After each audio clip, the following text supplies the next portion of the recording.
What if we could tell the Bible story like it were a modern news story? Or how would the Bible stories sound if they were told like a modern news story? For that, chapter by chapter reading of the Bible like it was modern news. This is BBN. Join your host, Sir Jackson, as he presents to you the news.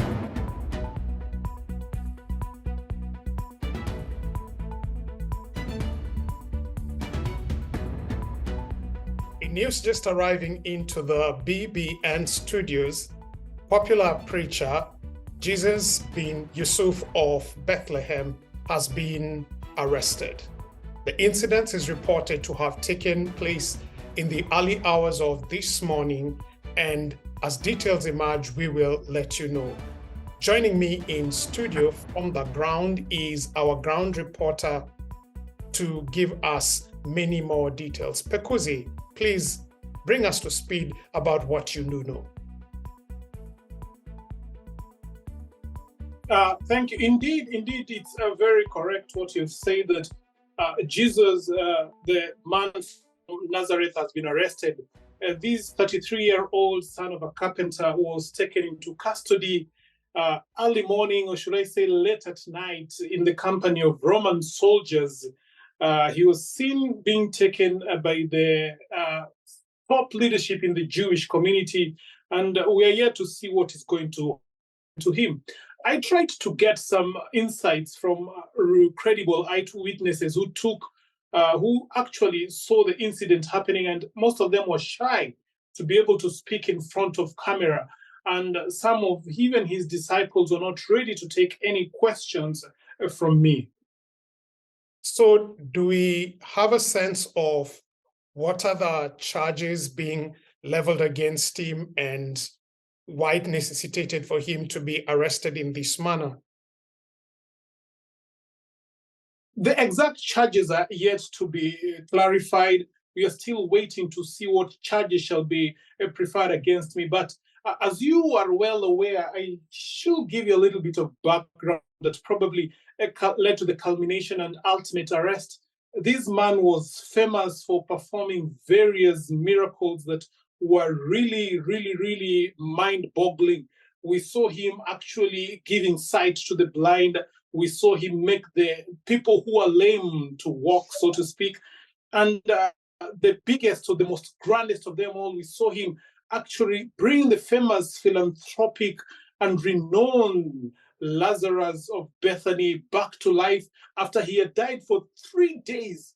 And this was something that was really shocking amongst the who here in Jerusalem, and most importantly here in Capernaum. We actually saw him a few weeks ago making this triumphant entry into Jerusalem while riding on a donkey, and people were actually baying for him to be able to be the king of the Israelites. This is something that probably didn't go well with the custodians of power, so to speak, amongst the Jewish community. And of course, also the Romans didn't take it lightly, because his popularity was actually hitting the roof, and this was bound to happen for one way or another for him to be taken down. So it gets us as no surprise that he had to be arrested, probably to tone him down. In the litany of events you have mentioned, Pekuzi, there is the omission of the story of him chasing people out of the temple recently and calling it audaciously his father's house. Do you think this is linked in any manner to his nightly arrest, and will it make its way to the charges? My apologies for not mentioning that a piece of crucial information. Indeed, him chasing out the people out of the temple was something that was not taken lightly, because, as we know, this was a source of livelihood for many, and the business that was booming around the temple was churning in millions and millions in terms of revenue, and the people who are actually the custodians of this business didn't take it lightly, and him chasing them out right now must be smiling because they see that he had strangled a source of livelihood from them. And they could be part of the people that really asked for him to be taken down. So I we'll leave it for there now, Pekuzi. I can see you standing right outside the Praetorium where we understand that Jesus is being held. Please keep running for us the show on the ground, and do let us know as and when new information does emerge. That is our reporter, Pekuzi, on the ground at the Praetorium, where at this moment we are informed that Jesus of Nazareth is being held after he was arrested in the wee hours of the morning today. More on those details as and when they emerge.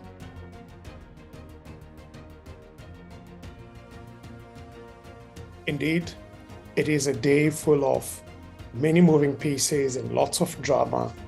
And please keep it here at BBN to keep posting you on what's happening. Right now, we will move over and see what the social media sites are having to say about this. And thereafter, we will be followed with a piece of song and poetry to just keep us in the mood of the day.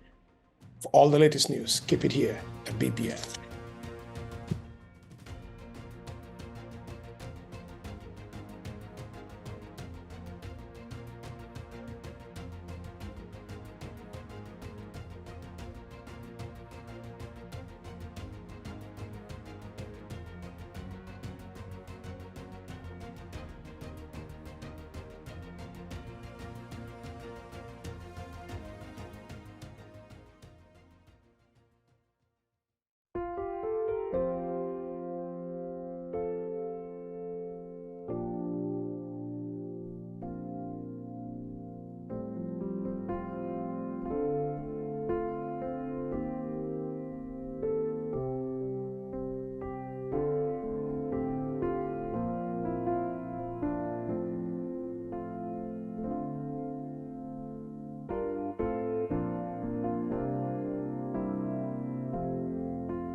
Pass me not, O gentle Savior,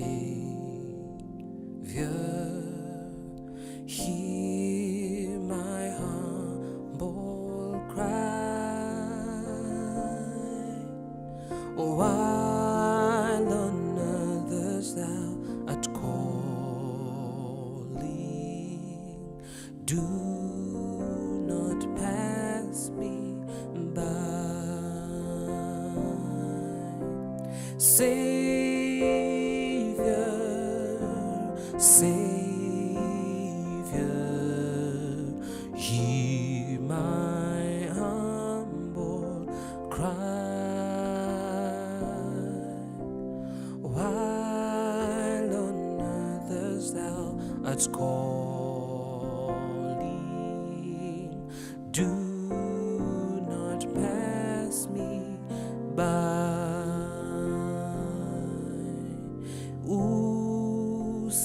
Usinipite Mwokozi, unisikie,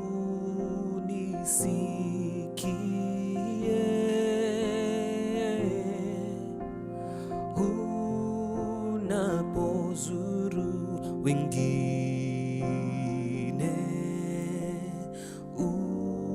usinipite.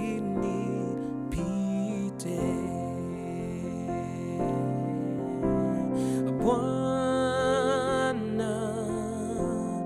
Bwana, unisikie,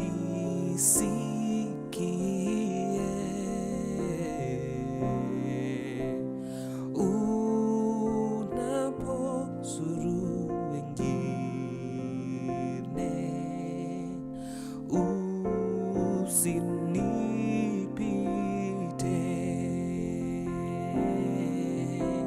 Savior, Savior, hear my humble cry. While on others thou art calling, do not pass me by. Do not pass me by. Ooh.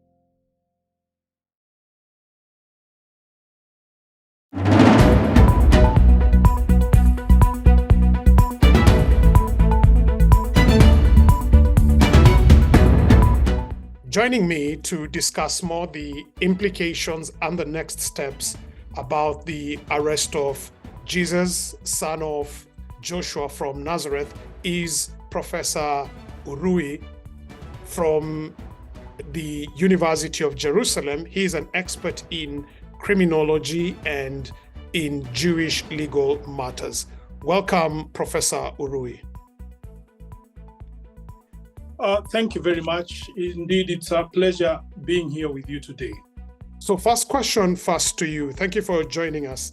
Will Jesus be tried as a Jew or as a Roman? Which law will apply to him? It goes without saying that him being a Jew, he'll definitely be judged using the Jewish law. But should he be found culpable of an offense that requires some form of severe punishment, then the Romans will definitely need to be roped in, because they're the ones with the authority and the instruments to be able to execute such a kind of punishment.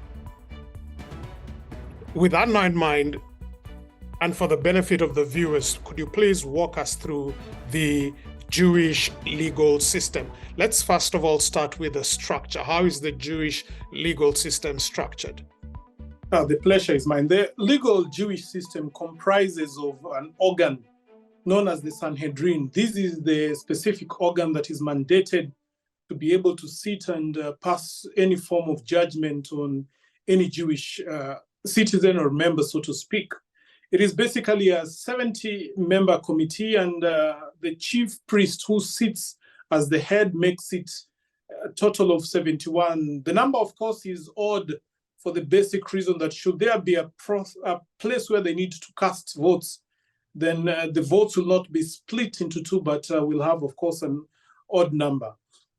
This is it's also important to note that the Sanhedrin, members of this particular group, are scholarly, and most of them are bilingual, so that should a witness approach who speaks a different language, they will not need to call in an interpreter, because they already understand the language, and they will not need any other person to translate for them, lest they get lost in translation, so to speak. It is quite a scholarly, and I should say professional and spiritual kind of group that is expected to give judgments that are of a very high stature.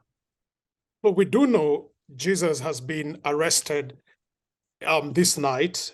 How do things then unfold for him within this procedure? What's next? He's going to face the Sanhedrin immediately, or is this going to be down the road? How does the procedure work for him? The procedure of judgment, or rather the way according to the Torah, how this process works is that being late in the night, he'll definitely have to face the Sanhedrin early in the morning.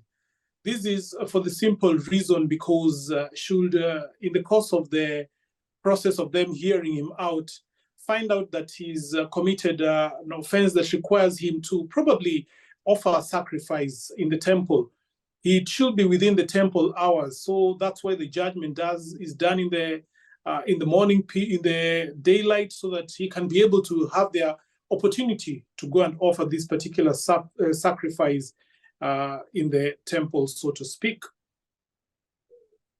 What about witnesses? Will there be witnesses for, witnesses against, and how is that whole thing prosecuted? Yeah, of course, we have to have witnesses that usually who usually come to reinforce the accused nature, the accused offense towards him, and there are also witnesses who probably the person or the person who is being judged can be able to present.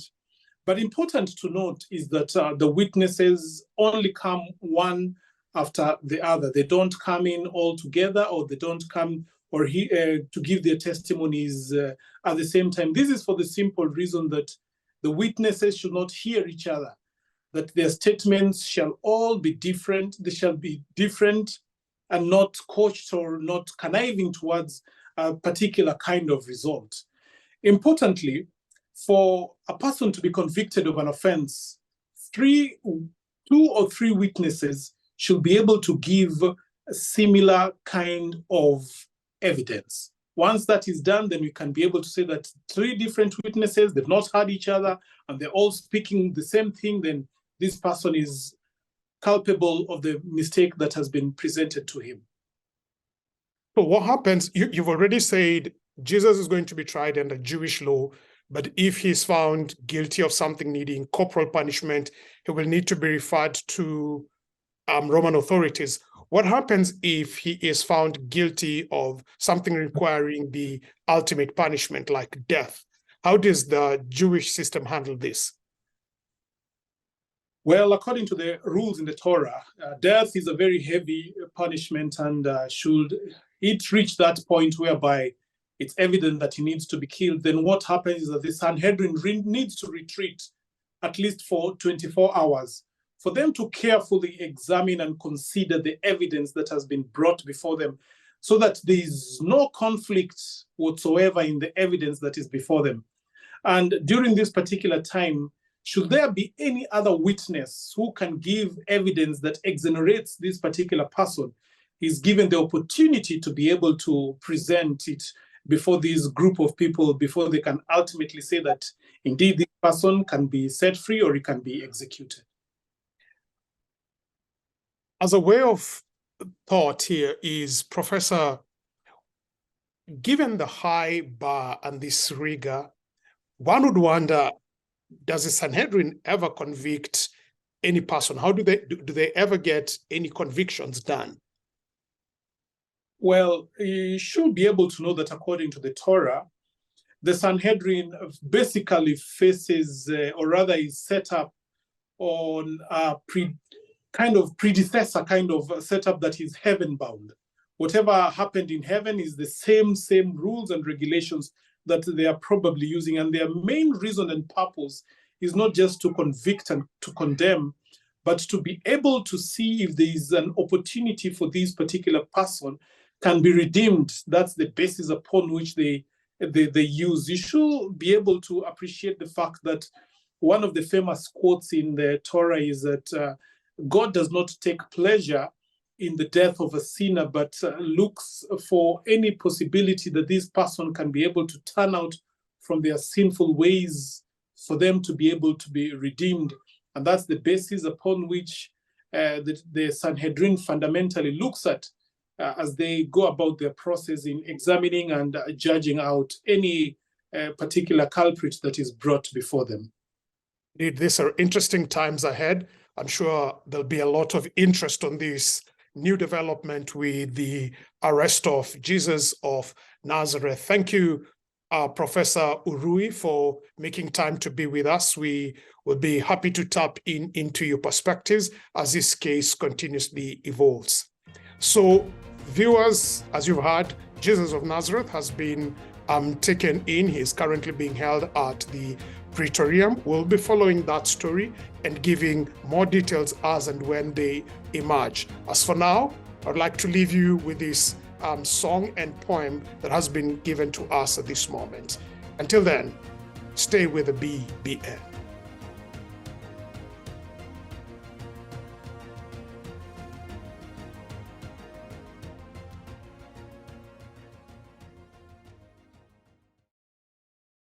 Christ demands all. If he required less, his sacrifice was too dear, too great to make to bring us to such a level. Be ye transformed by the renewing of your mind. This is a self-denying way. And when you think that the way is too narrow, that there is too much self-denial in the narrow path, when you say how hard to give up all, take a visit to Calvary. And there, behold Christ. Then return and ask yourself this question: what did Christ give up for me? This visit and this question puts anything that we may call self-denial in the shade. Jesus had agonized in the Garden of Gethsemane in conflict with satanic agencies. he saw his disciples had forsaken and had spread out throughout Jerusalem. Behold him in the garden, sweating great drops of blood. A solitary angel is sent from heaven to strengthen the Son of God. Oh, Calvary. Oh, Calvary. Follow him on his way to the judgment hall, where he is derided, mocked, and insulted by the infuriated mob. Behold him, clothed in that old purple kingly robe. Hear the cross jests and the cruel mocking. See them place upon that noble brow that crown of thorns, and then smite him with a reed, causing these thorns to penetrate deeply into his temples, and the blood to flow from that holy brow. Hear that murderous throng eagerly crying for the blood of the Son of God. He is delivered into their hands, and they lead the noble sufferer away, pale, weak, and faltering to his crucifixion.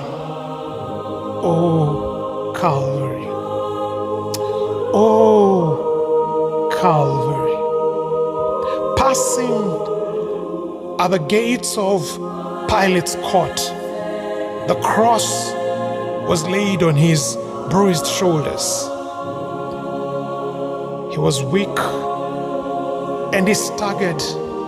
3 times the cross was placed on him, and 3 times he collapses under its weight, and it becomes apparent to his tormentors that in his physical state he would not be able to bear with this cross.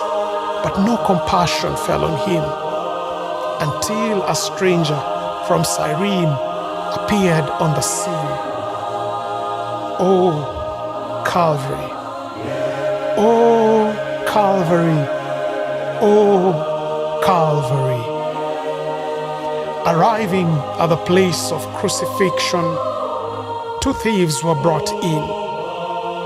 They wrestled in the hands of their torturers, but Jesus made no murmur. He made no complaint in the hands of those who were putting him to the cross. His mother supported him, as John followed behind to witness the son's sorrowful death. Oh, Calvary. Oh, Calvary. Hammers and nails were brought him. His hands are stretched on the cross.